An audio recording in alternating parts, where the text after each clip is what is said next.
In this video, I will show you how to reset control center on iPhone with iOS 18. So let's get started. So here is the control center at the moment on my iPhone. In order to reset control center on iPhone, open Settings app on your iPhone. Now scroll down and tap Control Center. Here you will find an option Reset Control Center. Just tap on it. You will get a prompt that says this will reset your control center layout to factory defaults.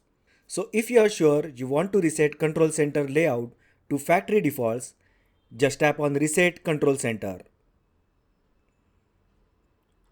Now if you check the control center, you will find that it has been reset to the factory defaults.